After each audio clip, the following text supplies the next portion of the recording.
the councils and a couple people that aren't even here as well has been the restoration of Inglewood's fiscal health, including experiencing an exponential growth of our general fund reserves. By developing key partnerships, maximizing strategic economic opportunities, and making sound decisions, the city has become a model for municipal financial management. At this moment in time, we can safely issue a tax rebate to our homeowners. And I'll tell you why we can do this.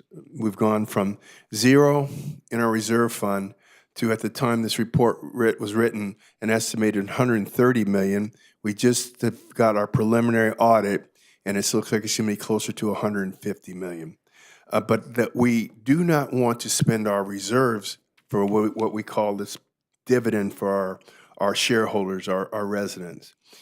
The reality is, over time, this construction that the city's undergone has resulted in the city being awarded one-time fees of $1 million or more for each project.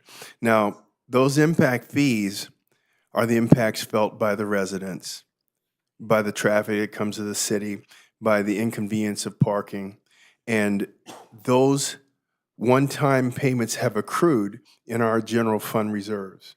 And I'm recommending at this time that they go back to the people that generated the property taxes that allowed the city to be in a position to come to where we are now.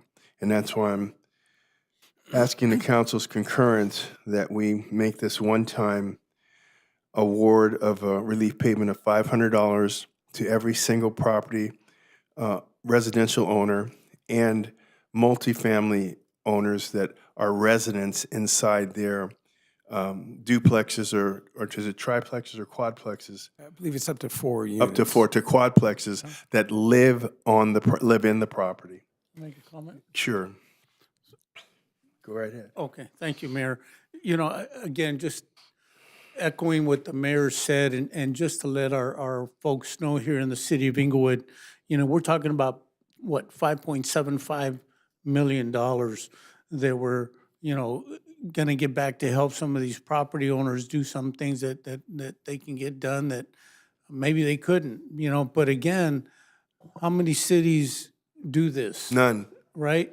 And we're doing it. We're setting the bar like we've done for so many other things. And so it's a move in the right direction. We want to continue to be fiscally responsible so that we don't get back to where we were, you know, just 10 years or so ago. And this is a move in that direction. We're not just holding it, we're sharing it, giving back to our community. And I think it's a great move for us as a city and for our folks that are going to benefit from this. Any other council comments? Mr. Mayor? Councilwoman Gray and then Councilwoman Falk. Thank you. I just wanted to echo what my colleague has said, and certainly I will, I'm pleased that this item is on the agenda. I think it's a way of giving back to the community and to be fiscally responsible. And so I commend the fact that we do have this on the agenda today. Great. Councilwoman Falk. I am too echoing what the comments were said about this item. I'm really excited about it. It's $500, and so for some of us, $500 may not seem like a whole lot, depending on what your checking account look like. But for others, it's a nice little amount, especially the ones with families, our residents with families. There's a lot you can do. So I'm very happy that this is on the agenda. I'm glad that this was initiated by the mayor. I wholeheartedly support it, and I love the opportunities that it will present to our Inglewood residents and families here. So thank you for that. Thank you, Councilman Morales. Yeah, and likewise, everything was said already, but I'll say that the mayor used a word that makes sense, and that's dividend. You know, the public and the homeowners, they did their part. They did their part for the last 6 years, really kind of supporting a vision. And that cost them. That cost them a lot of, you know, in times of time, their quality of life in terms of traffic sometimes and construction. And I'll tell you that That this is a gesture in the direction of saying, hey, we're in this as a team. The city has accomplished enough to be able to do that. That's the example that this is one example of how what we're doing just adds to the quality of life. So this is a good opportunity to show our homeowners that they're investors here, and so this sounds good to me. So that's my motion's on the table. Okay. And I want to make it clear that, this is well thought out. This is not something you can do willy-nilly. The reality is that we have banked these one-times fees that have come in from developers, put them in the general fund, put them away, and over time, our general fund has grown. We project that we will have a fund balance at the end of this fiscal year, and since we have that assurance, this is the time to give this property owners dividend that have paid and supported the city all this time. And just want to make it really clear, this is not something that we can do every year, but it's something responsibly we can do right now. Madam Clerk, could you call the roll? Mayor, I just need a second. Second. Thank you. Okay. Council members, Gray, Aye. Padilla. Aye. Morales. Aye. Fogg. Aye. Mayor Butts. Aye.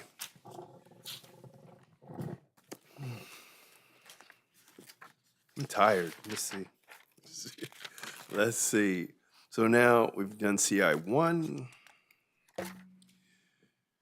Madam City Clerk, let's see, the Housing Authority is in session. And what is this next scheduled matter? Yes, Chairman, the next scheduled matter is a public hearing to consider the Inglewood Housing Authority's one-year agency plan. Has the notice of the hearing been given at a time, form, and manners required by law, and is the affidavit on file? Yes, Chairman, notice has been given and an affidavit is on file. Have any communications been received on the matter? No communications have been received, sir. Is there a staff report, Mr. City Manager?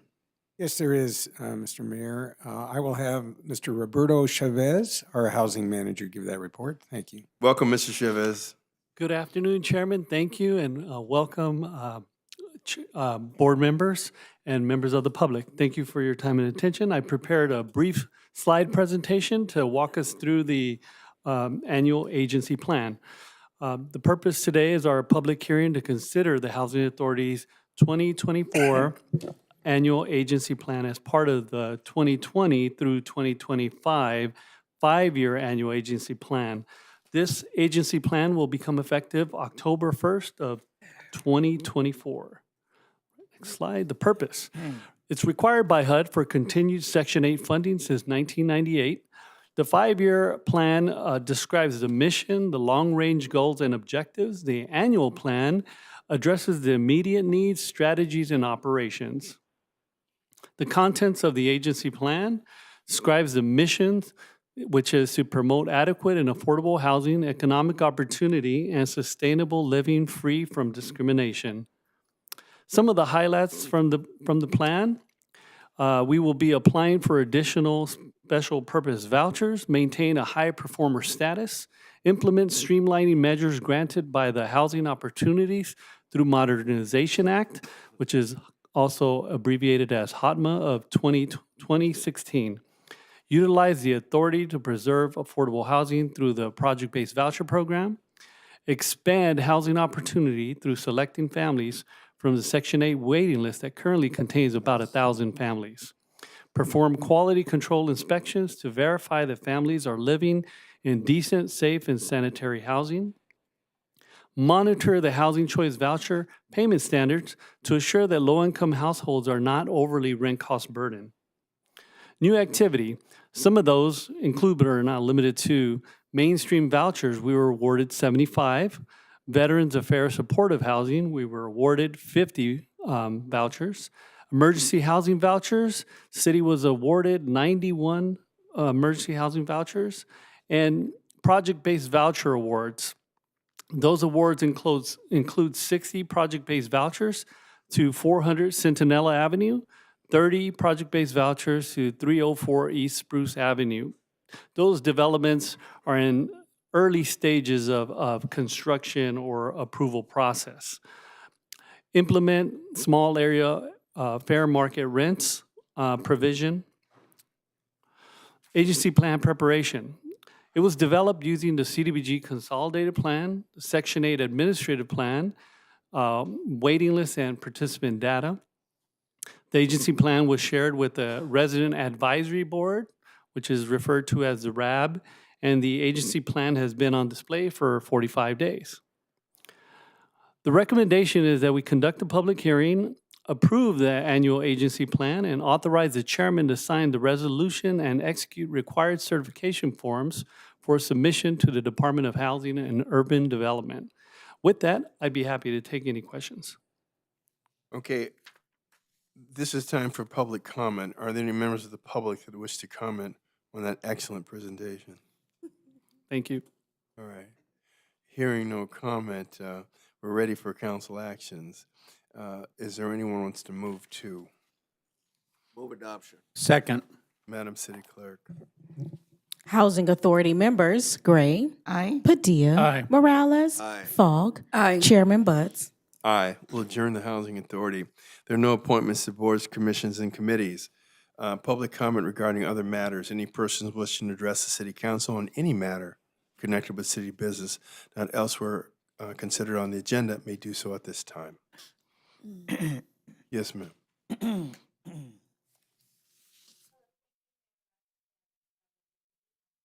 My name is Brandy Keith, and I am with the Public Outreach Team for South Coast Air Quality Management District, serving the South Bay. And I just wanted to come introduce myself today and let you all know that we do have wildfire season now coming about. As you certainly all know, we do have fires occurring already. And when there is a fire, it can affect your health even miles away from the fire. So just wanted to share with everybody that we do have resources on our website to be able to check your current air quality, as well as tips for protecting your health before, after, and during a wildfire event. You can also sign up to get alerts for air quality at any time, but also specifically alerts for smoke events. And that can be done at our website, aqmd.gov. Thank you. Thank you so much.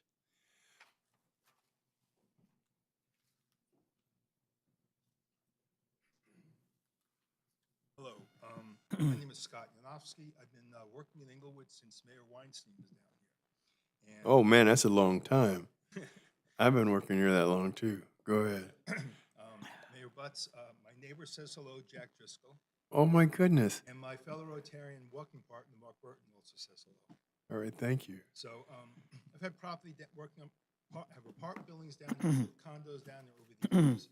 I think what's going on right now with the football stadium, the basketball, and the parking in the city is just absolutely awful for the tenants. My tenants are getting no advantage of parking in the streets. Their guests have no place to park. They're parking in the driveways of my building. We had a situation where an ambulance couldn't get down to the building because the people were double parked in the driveway. I'd like to see if we can do something to change that, where people park more at the stadium. Also, I came to City Hall on a Monday. I guess it was Monday Night Football, and there's no parking. You have the City Hall parking lot, you can't use it anymore. So I'd like to see that being changed, so. So let me see if I understood this. You said on Sunday, if there's a game, Monday? Monday Night Football. Monday Night Football, people park in your driveway? No, whenever there's, the people who park in my driveway are my tenants. Oh, They okay. can't park in the street because there's no parking in the street. Oh. They have to have special permits and stuff if they have a guest.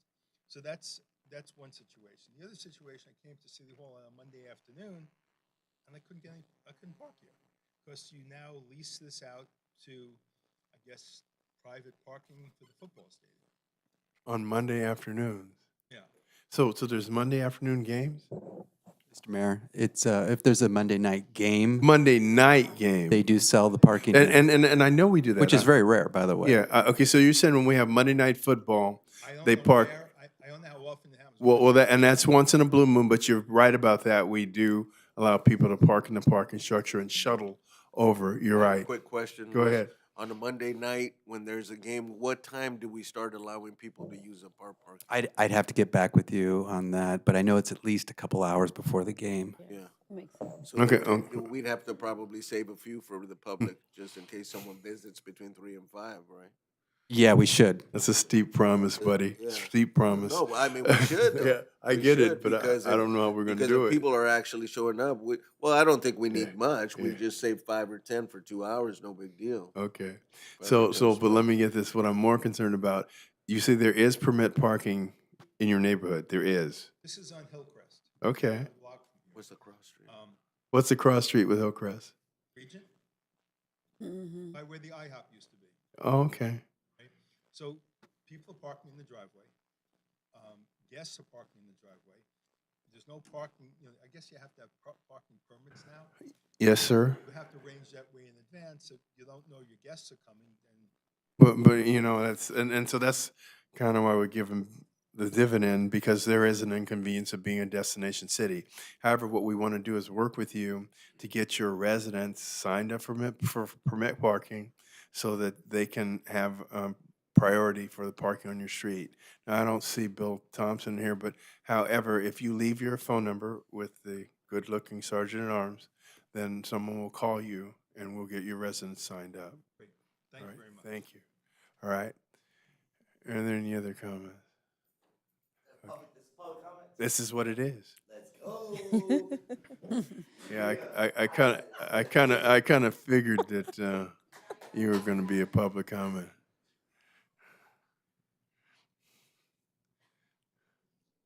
Good afternoon, everybody. So I'm coming in to highlight some great things that are going on in our community. I want to highlight Miss Mary from Rogers Park. She did a great job hiring the summer staff. She hired a lot of black students that are in college that are coming back to our community and infusing the youth. I thought that was very amazing. And I also want to highlight our tutoring program. Our tutoring program has been in the city for over 13 years with no city support, and it's very amazing how we can raise our community up.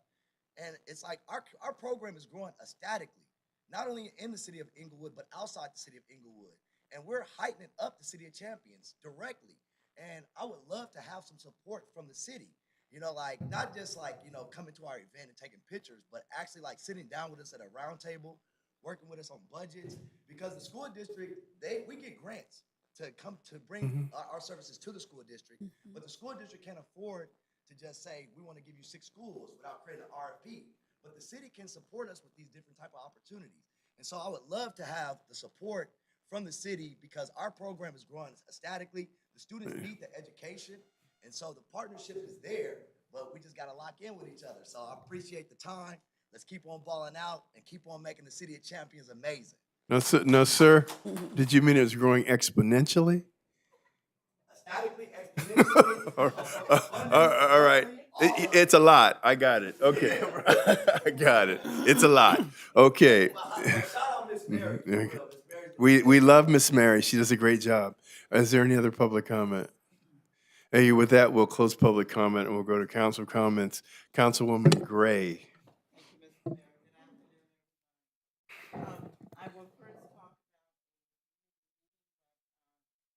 Having this Thursday, June 27th, from 5:30 to 7:30. It's an opportunity for District 1 members of the community to come out and have a discussion with some Inglewood department heads.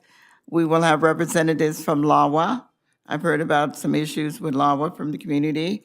The police chief is scheduled to be there, so please come out and you have an opportunity to really have a discussion and exchange of information. I've had town hall meetings in the past, and has not yielded the opportunity to really hear from the community. So someone requested that I have smaller meetings, and so that's what this is about. It's at ICOP Center this Thursday, 5:30 to 7:30. You can see the flyer there. Also, I'm planning a Family Unity Day in August. And it really is to embrace the diversity here in the city and certainly in District 1. It's going to be multi-generational in terms of activities for everyone. We will have jumpers and games and face painting and line dancing and pickleball and softball. So please put that on your calendar. Save the date, August 24th. Just a few things I want to highlight for Juneteenth. one of the activities was the tree planting. You can see the mayor there, myself and Councilwoman Falk and Councilman Badia, and Thomas Ewell, who is the department head there. We planted a tree, and this is the tree people who are really giving us a lesson how to plant trees, and it was very, very interesting. But it was symbolic because it's about new life and new beginning, and to me, that's what Freedom Day is all about, emancipation in terms of a new beginning for African Americans. And so, thank you, Thomas, for that. The next pictures should be the wonderful, wonderful celebration at the Senior Center for Juneteenth. We were all there to speak, and there's a picture there and there with some of the community members and Mr. Ewell and also one of his, I forget the young man's name who's over the Senior Center, but that is a picture of some of the seniors who were there also. And then there should be a picture, you can see how many seniors, how many people were at that event. But it's a wonderful event. It had a great speaker. The speakers, I cannot remember his name, but he gave a great speech because he talked about the history of Juneteenth, you know, how important it is, and just giving us history. We celebrate holidays, but sometimes we don't remember the history of it. And so it was a great, great opportunity to listen to him. And Mr. Mayor, just one other thing I wanted to mention is that. Certainly. Thank you very much. The Inglewood Park Cemetery had a Juneteenth celebration, and it was the first time that I was invited to go to it. And that's Brent Stalling, the CEO there, and Councilwoman Falk was there too. She came, and it was a wonderful celebration. They had great food, and I learned that food is kind of symbolic for Juneteenth because it symbolizes the resiliency of the African American people. And so I think there's Jasmine in picture there. So there you are. But thank you for the invite to that. It was a wonderful Juneteenth celebration. There was so many events throughout the city. So thank you, Mr. Mayor. Thank you. Councilman Padilla, District 2. Thank you, Mayor. Yeah, a lot of good things going on in the city. Yeah, it's amazing, right? You know, everybody wants to be a part of what we're doing. And, you know, kudos to anybody that's helping our kids with tutoring, all that. It's very important, things that we all need to embrace and continue to do and be the role model and mentors for our young men and women to be a success and continue to grow. I do want to just say a couple of things. Number one is we have 4th of July coming up, and my phone's been ringing, and I know everybody else up here because of all the illegal fireworks. So, and people say, why do we allow these fireworks in Inglewood? Those aren't allowed. They're illegal. The ones that go up in there and the bang bang, the M200s. When I was a kid, an M80 was like, wow. Now you got the M200s. I mean, it's like sticks of dynamite. But these people are lighting them from everywhere. And it's hard to tell exactly. You know, it's funny because folks from LA want to blame Inglewood. Folks in Inglewood want to blame LA. Ladera wants to blame Inglewood. You know, you can't tell where these fireworks are coming from. But what we do know, neighbors, you have to know who's doing it. You have to see these folks. You know, we ask you to please call your local law enforcement agency. Here in Inglewood, we have a hotline, and our code enforcement folks monitor it. And that hotline number is 310-412-4333.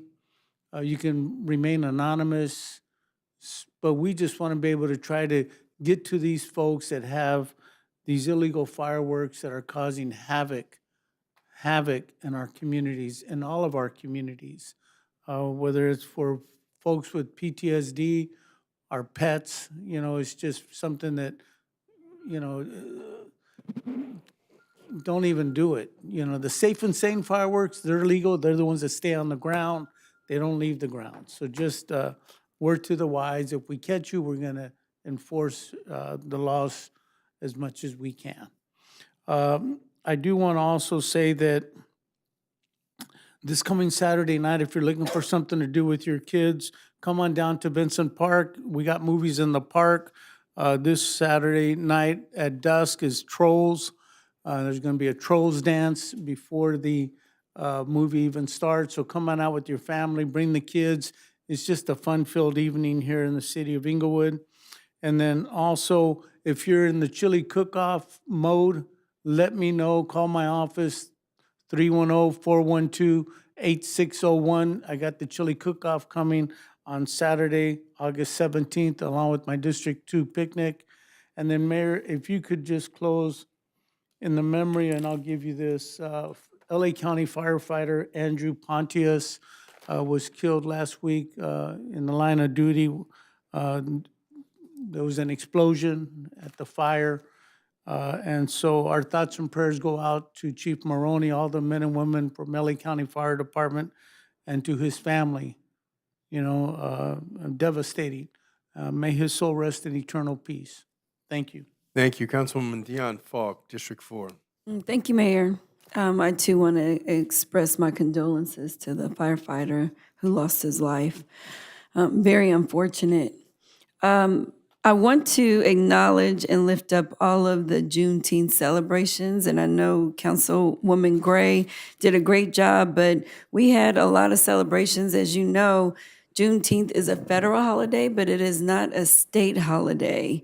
Not yet. So we're still working on that, but one day. But I want to lift up David Rice and Kiokia. They put together a wonderful Taste of Inglewood Juneteenth Father's Day celebration over the weekend. And then City of Inglewood, we had the tree planting ceremony at Edward Vincent, which was already highlighted, but it was very nice. And we planted a tree. That was us. We learned a lot about planting trees. It's very educational. And we named our tree Arthur. Yeah, I don't know if you guys remember that. We named our tree Arthur. We were like, why didn't we name it Juneteenth? But we named it Arthur. And so that was it was very special for us. And then the Senior Center, want to lift up our Senior Center staff for putting on such a wonderful Juneteenth event for all of our seniors at the Senior Center as well. And then lastly, we went to Park Cemetery, Inglewood Park Cemetery, and they had a wonderful event. And we celebrated there. Councilwoman Gray, we were rolling tight. We saw each other at every event that day. And then Jasmine from Senator Steve Bradford's office came out and represented Senator Bradford. So that was just a very special day. It warmed my heart to be able to celebrate Juneteenth. And lastly, I just want to remind everybody, about the City of Inglewood Music Festival. It's happening this Saturday. Make sure you have reserved your ticket. Of course, this is a free event for the residents of Inglewood. Come on out, have a good time. Bring your family, bring your blanket, bring your yard chair, and let's have a good time. And we're looking forward to hosting you at Darby Park. There is parking at SoFi Stadium. That parking is free. And it's a short walk, but if you don't want to walk, we'll have the City of Inglewood shuttle that'll shuttle you from SoFi to Darby Park, and it'll be running all day. And looking forward to welcoming this year the Inglewood Unified School District Band. 80 members, y'all. I had no idea we had 80 members. I guess it's 100 total, but 80 members that will be performing from Inglewood Unified School District. They're going to open it up for us. Our mayor, our council members, and our staff will be there. So just come on out. Let's have a great time. And remember that this is for a great cause. This is for Inglewood Unified School District. Please, if you feel it in your heart to donate, please do so. We're trying to donate and have enough money to send our kids to perform in Washington, D.C. at America's National Parade. This will be their first time ever. So dig deep in your pocket and let's send our kids to Washington, D.C. That's all I have, Mayor. Thank you. Thank you. Councilman Ella Morales. Thank you. First, before I forget the tutoring, we used to be when we were young, you'd think who was getting tutored, we just needed it, right? We were dumb, we needed tutoring. But the truth is that it's a resource. And so many kids get it that, do so well in life. And so we need it. We need it in our neighborhood too. We need to have it. We need the kids to have that access to it. So groups such as yours, if you do it at low to no cost, it's a big deal because tutoring is expensive, very expensive. So I don't know how long your program is, but I hope people really take advantage of it. Great. That being said, I do want to say, add on to the fireworks conversation that Councilman Padilla said. I mean, it's honestly, it's ridiculous what's going on in the evenings. There are folks who really are hurt by it because their pets have to be put inside. Some folks are just older; they it's difficult for them, and they lose sleep. It scares them. So I really hope people are responsible and hopefully neighbors start calling the police and just saying, hey, just let's work on our quality of life. It's all we can do because once they pop, it's really difficult to know where they're coming from. Um, that being said, I was out of town last week. I missed most of the Juneteenth celebrations on Wednesday. But I can tell you that I'm really proud that our city is one of the first cities to really step forward and do those events. That's how it starts. It was mentioned by Councilwoman Falk that it's not a state holiday yet. But all those civil rights holidays, they started locally. They started by a city, and then it goes to the state, and then it goes federal finally. So I know sooner or later Juneteenth will become that. Also, I know I was also invited to the cemetery. Mr. Kazi's here from the cemetery. Thank you, Kazi, for all you guys are doing over there to be part of the community. And then I wanted to touch base on the parking situation that was discussed earlier in terms of the parking permits during games. I have to tell you, they work. They work. It's not a perfect system because nothing's perfect, but they really have improved. Just the signs alone, deter some of the illegal parking. But if you have parking permits, you should get signed up for them because what ends up happening is that during days where there is games like that, if folks use up the parking, that sign, that permit, it actually allows us to get that car marked and towed before they get back from the game. Am I right, Louis? So you have to use the system, make it work for you. Yeah, if you don't do that, that's exactly what's going to happen. But if you use the rules that we established for that type of parking permit system during games, it really works. I've seen it work in my area, so I really hope you tell your tenants to sign up for that. That's all for me, Mayor. Thank you. Okay, now going back to the dividend slash property tax rebate, wanted to make it clear that 11,230 single-family homeowners will receive a debit card in the amount of $500. And we're encouraging them to spend that in Inglewood so that we support our local Yes, businesses. good. I like That's that just a plug. plug for that, all Yes. right? Nice And that's going to be at a total allocation of 5.75 million. The council, they go over all the things that happen. I go to mostly everything, and so I'm not redundant. But what's happened is, as of late, people send me like pictures, throwback pictures, and this Sunday, the LA Times recognized me as one of the top 100 most influential people in Los Angeles County, and I was very proud of that.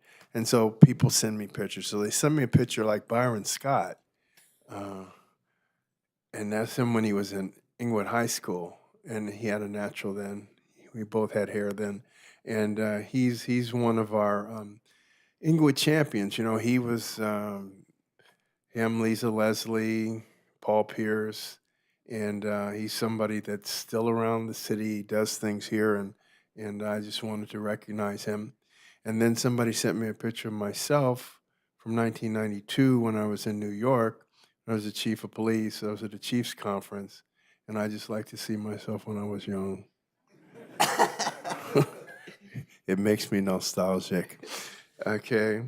And so with that, we're going to close the meeting in the name of Andrew Pontius, 52, a 19-year firefighter veteran who died around 2 p.m. Friday in an explosion at a quarry in the 7300 block of Pearl Blossom Highway. He leaves behind his wife, Kim, his stepdaughter, Sarah, his parents, Gary and Ellie, a brother, David, a former Fire County Department captain, and an extended family. And with that, we're adjourned.